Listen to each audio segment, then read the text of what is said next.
여러분 안녕하십니까? C채널 매거진 굿데이 첫 소식입니다. 지난 주말 300여 명이 넘는 사상자가 발생한 이태원 참사로 국가 애도기간이 선포되고 전국적으로 애도의 물결이 이어지는 가운데 기독교계 역시 추모 행렬에 동참했습니다. 교계 연합기관과 각 교단들은 조문과 성명서 발표를 통해 안타까운 사고에 대한 애도의 뜻을 전했습니다. 하유진 기자가 보도합니다. 지난 10월 29일 서울 이태원에서 압사 사고가 발생하며 300여 명이 넘는 사람들이 참사를 당했습니다. 이 안타까운 비극에 이달 5일까지 국가 애도 기간이 선포됐고 전국 곳곳에서 추모 행렬이 이어지고 있습니다. 한국교회 역시 이번 이태원 참사와 관련해 교계 연합기관과 각 교단을 통해 애도의 뜻을 전하고 있습니다. 오늘 오전 한국교회 총연합에선 대표회장 류영모 목사를 비롯한 대표회장단이 서울시 서울광장에 마련된 이태원 사고 사망자 합동 분향소를 찾았습니다. 한교총은 어제 긴급 성명문을 통해 사고 수습과 재발 방지 대책을 촉구함에 이어 오늘 분향소를 방문해 안타까운 사고의 조의를 표하며 고인들을 추모했습니다. 국가적인 큰 슬픔 앞에 한국교회가 온 마음으로 애도합니다. 슬픔당한 유족들에게 친구를 잃어버린 사람들 가운데 온 국민이 함께 아파하는 이때에 우리 한국교회가 함께 하나님의 마음으로 슬퍼하며 웁니다. 애도합니다. 한국교회 봉사단은 오늘 사고 발생지인 이태원을 찾아 조문을 위해 현장을 방문한 사람들을 위한 부스를 운영하며 애통한 마음을 나눴습니다.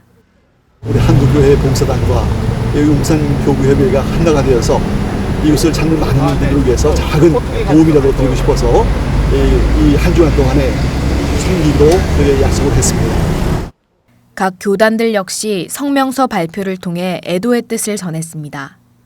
대한예수교 장로회 합동총회장 권순웅 목사는 우는 자와 함께 울어야 한다며 함께 슬퍼하고 기도하자고 전했고, 대한예수교 장로회 통합총회장 이순창 목사는 유족들과 부상자 그리고 정부와 관계자들을 위해 기도해 줄 것을 당부하기도 했습니다. 안타까운 사고에 전국적인 추모 행렬이 끊이지 않는 시점, 한국교회 역시 사상자와 유가족들을 향한 깊은 위로를 전하며 아픔을 함께하고 있습니다. C채널 뉴스 하유진입니다. 지난 주일 추수감사절을 맞아서 전국 곳곳의 교회에서 추수감사 예배가 진행된 가운데 명성교회에서도 추수감사주일 기념 예배와 행사가 진행됐습니다. 이태원 참사로 인해 준비된 일정들이 대부분 취소되고 국밥 나눔 행사로 최소화해 진행된 이번 추수감사주일 예배는 우리 모두 감사하는 자 되어란 주제로 열렸습니다. 교인들은 서로 감사 제목을 나누면서 하나님이 베푸신 은혜와 사랑을 돌아보고 감사하는 시간을 가졌습니다. 실패하는 가운데도 감사할 수 있었던 것이고, 없었음을 감사하고 부족함을 감사하고, 그리고 마침내 하나님이 주시는 은혜를 그 감사와 인내를 통해서 맛보게 된 줄로 믿습니다.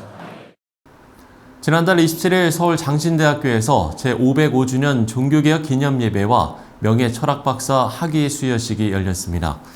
이날 예배에는 전주 동신교회 담임이자 예장통합 증경총회장인 신정호 목사가 명예철학박사 학위를 받았습니다. 신 목사는 큰 영예를 주셔서 감사하다며 앞으로도 서울 장신대를 위해 함께 기도하겠다는 말을 전했습니다.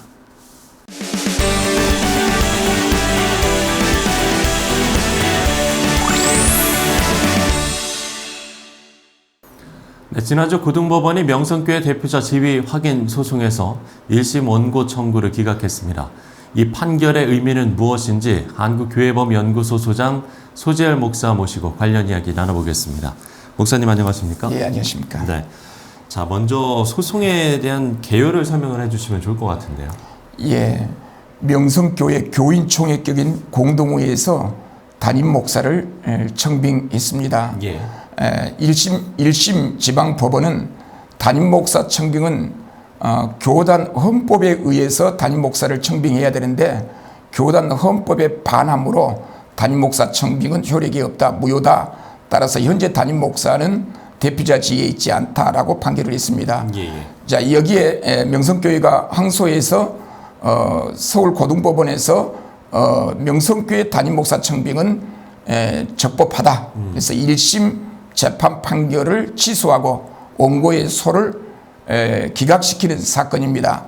설령 절차에 하자가 있다 하더라도 대법원의 예. 판결을 인용하면서 그 하자가 공동회의에서 담임목사를 청빙하는 청빙 결의를 무효화시킬 수 있을 정도로 중대한 하자는 아니다. 정의관념에 반하지도 않다. 그래서 명성교회 담임목사 청빙은 적법하다. 그런 취지의 판결의 내용이었습니다. 예. 그러니까 말씀처럼 1심과 2심의 판결이 달랐던 건데 그러면 판결의 의미는 우리가 어떻게 좀 봐야 되겠습니까? 그 판결의 의미는 모든 종교단체에는 내부적으로 자치법규가 있는데 자치규범이 있는데 모든 종교단체는 그 교단의 헌법에 근거해서 개별 교회가 운영을 해야 한다라고 하는 그런 자치법규의 중요성, 종교 내부적인 문제 해결의 중요성을 예. 강조한 취지의 판결이었다고 보면 되겠습니다. 예. 자치법규 해결의 중요성을 강조한 판결이다라고 이야기를 해주셨는데 특히나 논란이 됐던 통합총회 헌법 28조 6항 네, 이 부분에 대해서도 저희가 다시 한번 정리를 해볼 필요성이 있을 것 같은데. 예, 이 문제가 이번 판결의 가장 큰 쟁점 이슈였는데 예. 통합적 교단 헌법에 담임 목사의 정년제도를 도입하고 있습니다. 정년제. 70세가 되는 해에 연말에 담임 목사는 은퇴하도록 되어 있습니다. 그러니까 은퇴를 앞두고 담임 목사를 청빙해야 되지 않겠습니까? 그렇죠. 은퇴를 앞두고 담임 목사를 청빙하는데 청빙해서는 안 되는 그런 대상을 28조 6항으로 규정하고 있는데 예. 은퇴를 앞두고 담임 목사를 청빙할 때에 그 은퇴하는 담임 목사의 배우자와 직계 비속은 담임 목사로 청빙할 수 없다. 그게 첫 번째 규정이고요. 예. 그다음에 두 번째는 현재 해당 교회 시무장로의 배우자와 직계 비속은 담임 목사로 청빙할 수 없다라고 하는 규정이 28조 6항입니다. 예. 자, 이런 규정, 시무장로의 배우자와 직계 비속은 담임 목사로 청빙할 수 없다는 이야기는 그럼 은퇴한 장로의 배우자와 직계 비속은 청빙할 수 있다는 이야기가 되고요. 예. 그다음에 이 목사로서 은퇴한 그 배우자와 직계 비속도 담임 목사로 청빙할 수 있다라고 해석이 됩니다. 그런데 이 반대 해석을 갖는 경우가 있었는데 예. 그 교회 시무장로였던 배우자 직계 비속, 그 교회 담임 목사였던 배우자 직계 비속은 영원히 담임 목사로 청빙할 수 없다. 그렇게 해석을 해버린 겁니다. 그 전자와 후자의 그 해석 문제가 집중적으로 거론됐는데 이제 법원이 1심 법원은 청빙할 수 없다는 쪽으로 해석하고 예. 고등법원에서는 은퇴한 이후에 청빙이 가능하다는 쪽으로 해석한 그런 사건이죠. 자, 그러면 2심 법원이 1심 판결과 달랐던 그러니까 1심의 판결을 뒤집은 근거는 어떤 거였습니까? 이제 그 28조 6항을 이제 해석에 대한 문제인데요. 해석에 대한 해석의 권한이 어디에 있는가? 1심 법원에서는 네네. 그 해석의 권한이 총회 재판국에 있다. 총회 재판국의 해석이 총회 해석에 앞선다. 고등법원의 그 판결은 해석의 권한이 총회 재판국에 있지 않고 총회에 있다. 이제 그런 개념으로 판결을 했는데 우리가 보통 이렇게 고등법원에서 판결하는 근거를 보면은 총회 재판국은 총회 산하기관입니다. 예를 들어서 국회에 법사위원회가 있듯이 총회 안에 산하기관으로 총회 재판국이 있는데 예. 그 재판국이 관련 규정을 해석하는 것과 총회가 해석하는 그 내용이 서로 충돌할 때에 총회 재판국의 해석이 최종 권한을 갖는 해석이 아니고 총회가 해석하는 그 해석이 최종 법적 권한이 있는 해석이다. 자, 그렇게 판단해서 헌법에서 규정하고 있는 총회 재판국 해석이 최종 해석이 아니고 총회가 해석한 관련 규정 해석이 최종적인 해석이다라고 판단해서 거기에 근거해서 고등법원이 판결을 했던 것으로 보입니다. 예. 그러면 재판국의 판단과 총회의 판단 어떻게 달랐었는지도 짚어주시면 좋을 것 같아요. 그래 총회 이제 총회 재판국의 판결은 명성교회의 담임 목사를 청빙하는 일에 있어서 이제 28조 6항을 총회 재심 재판국이 어떻게 해석했냐면은 지금 은퇴한 담임 목사의 배우자와 직계 비속은 청빙할 수 없는데 명성교회가 청빙을 했다. 그래서 총회 재심 재판국이 명성교회 청빙을 무효화시켰고 무효화시키다 보니까 현재 담임 목사는 대표자지에 있지 않다. 그렇게 총회 재판국이 재심 재판국이 이제 판결을 했습니다. 해석을 했습니다. 그런데 총회 관련 법리 부서나 총회 해석권을 갖고 있는 헌법위원회나 총회는 그 반대 방향으로 해석해서 적법하다. 이제 그런 판결을 했던 것이 판단을 했던 것이죠. 예. 자, 이렇게 재판국의 판단 또 총회의 판단이 어떻게 달랐었는지도 저희가 짚어봤고요.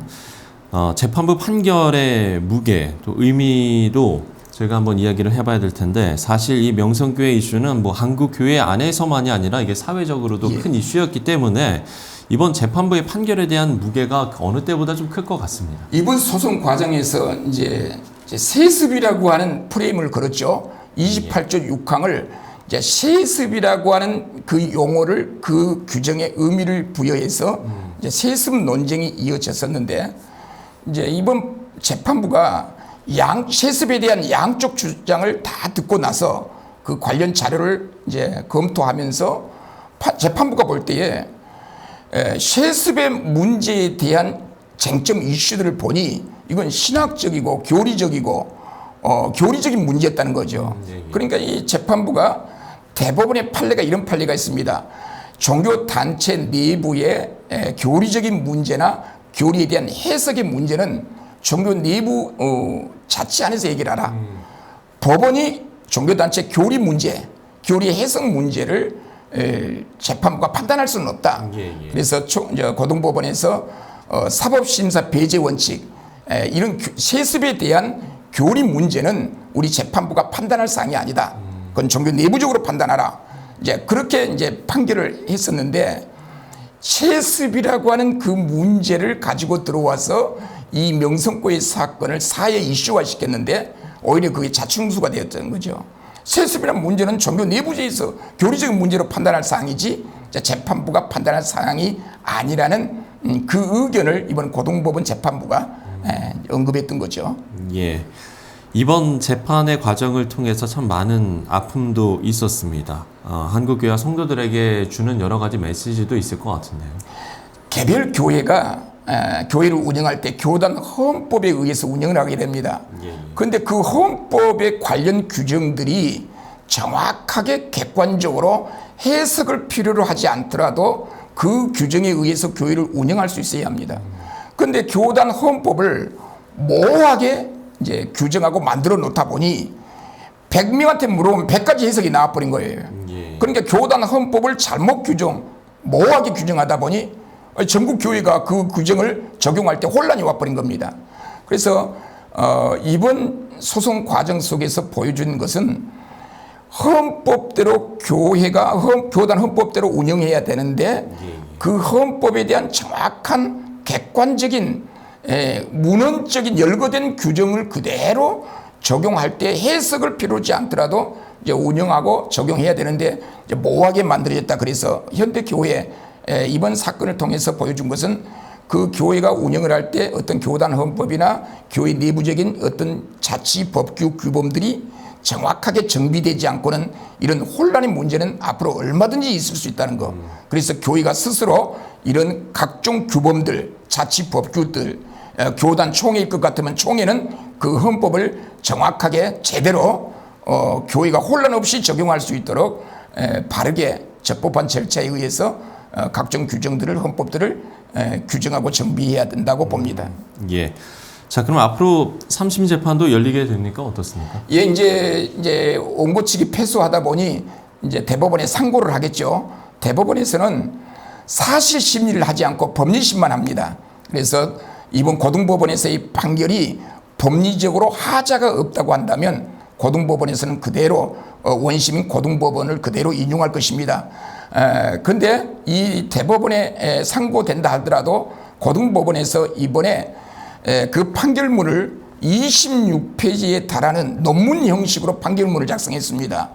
제가 볼 때는 그 1심 재판 판결을 취소하게 되는 그 법적 근거가 교단 헌법에 의해서 정확하게 판결되었으므로 대법원에 가도 원심 법원의 판결이 이제 변동이 없을 것으로 보입니다. 예. 지금까지 한국교회법연구소 소재열 목사와 이야기 나눠봤습니다. 목사님 오늘 말씀 고맙습니다. 네, 감사합니다.